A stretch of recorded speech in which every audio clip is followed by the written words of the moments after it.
सोने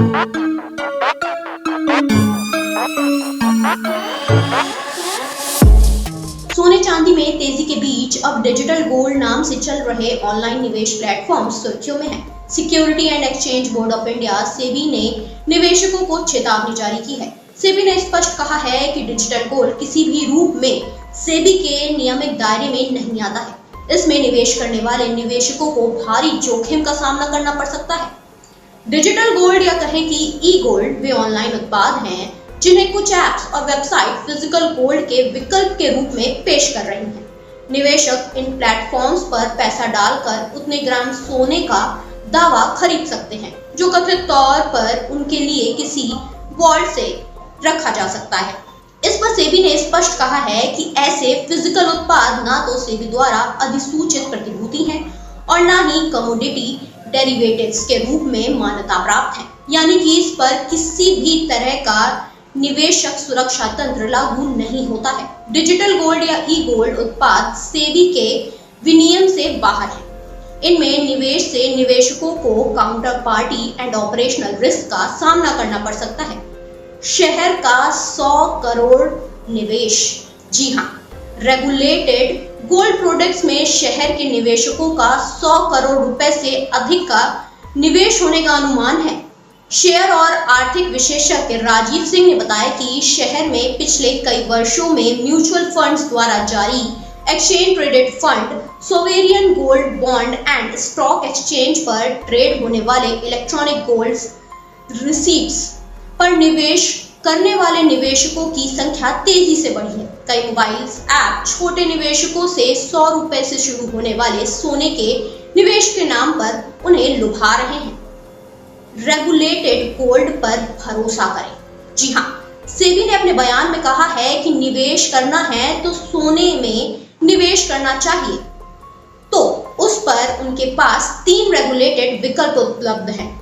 इनमें gold exchange traded fund mutual fund द्वारा जारी किए जाते हैं और स्टॉक एक्सचेंज पर ट्रेडेबल है। इसी तरह exchange traded gold derivatives contracts commodity एक्सचेंजों पर सेबी का नियम लागू होता है। इलेक्ट्रॉनिक गोल्ड रिसिप्ट्स पर सोने को एक्सचेंज पर डिपॉजिटरी रूप में रखने की मान्यता प्राप्त प्रणाली है। इन तीनों विकल्पों में निवेशकों को सुरक्षा तंत्र का पूरा फायदा मिलता है, जो कि किसी विवाद या धोखाधड़ी की स्थिति में कानूनी सहायता भी प्राप्त कर सकते हैं। डिजिटल गोल्ड पर नियंत्रण क्यों नहीं? डिजिटल गोल्ड उत्पाद फिलहाल ना तो सेबी के अधीन है और ना ही आरबीआई की। इसी वजह से यह पूरा क्षेत्र रेगुलेटरी ग्रे जोन में है। कई कंपनियां सोने में 99.9% शुद्धता से वॉल्ट स्टोरेज जैसे दावे करती हैं, लेकिन इन दावों की ना तो कोई स्वतंत्र ऑडिट होती है और ना ही निवेशक को यह साबित करने का कोई दस्तावेज मिलता है कि सोना वास्तविक में उनके नाम पर खरीदा गया है। यह निवेश जोखिम भरा होता है क्योंकि इसमें निवेशक और विक्रेता के बीच में कोई रेगुलेटरी इंटरमीडिएटरी नहीं होती है। अगर प्लेटफॉर्म बंद हो जाता है या उसका दिवाला निकल जाता है तो निवेशक का पैसा फंस जाता है। यह कानून जोखिम भरा भी हो सकता है।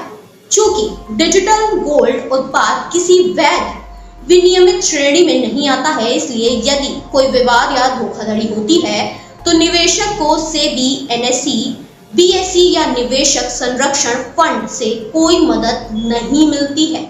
निवेशक को केवल सिविल कोर्ट और कंज्यूमर फोरम में शिकायत दर्ज करनी पड़ती है, जो कि एक लंबी प्रक्रिया है।